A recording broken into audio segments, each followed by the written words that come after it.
Good morning, dear students. How are you all? Welcome to science class.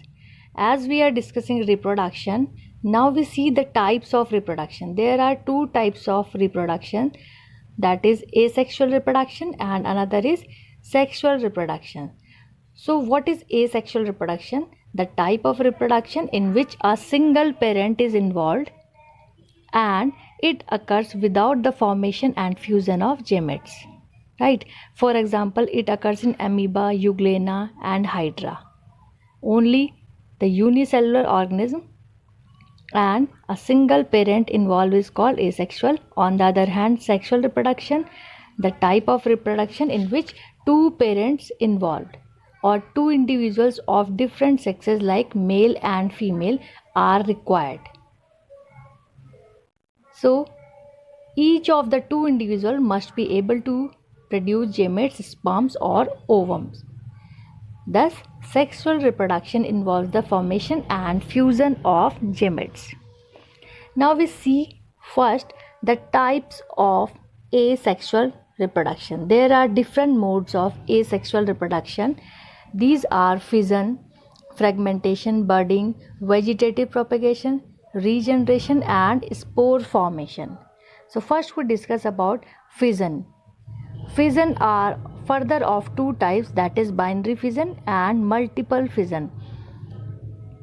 Fission, the word indicating that breaking into two or more, right?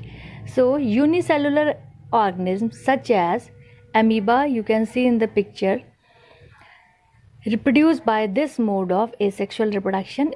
In fission, parent body divides into two or more daughter cells, right? Here another picture shows the binary fission in paramecium. The parent cell is divided into two, right? Another is multiple fission, where the parent cell is divided into multiple cells, right?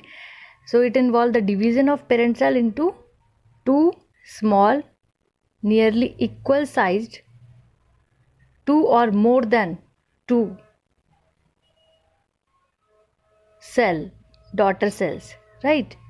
The nucleus divides several times to produce many daughter nuclei without the division of cytoplasm.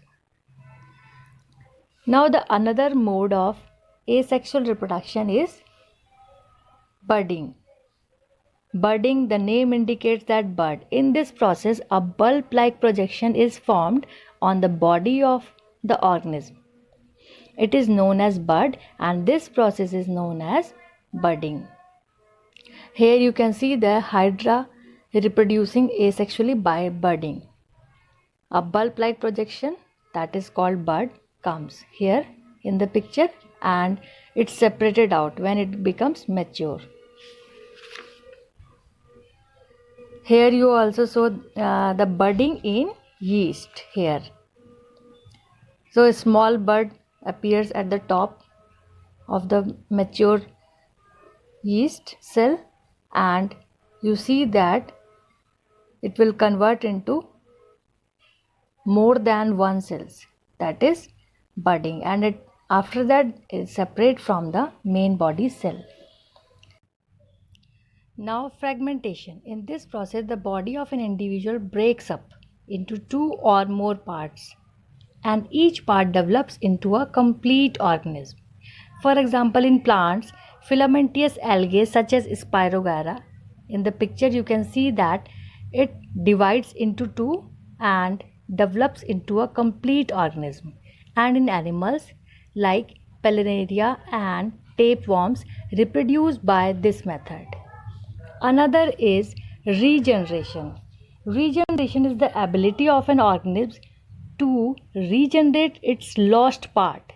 Here you can see in the picture, somehow if the body parts removed or cut down from the main body due to some injury, so what will happen? It will be regenerate after some time. For example, in lizards, the cut off tail, part of a tail, will be regenerated after some time. So this is called regeneration. Now spore formation.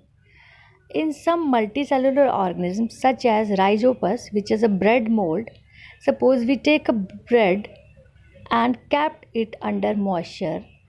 After a few days, we see that some white cotton substance appear on the surface of the bread.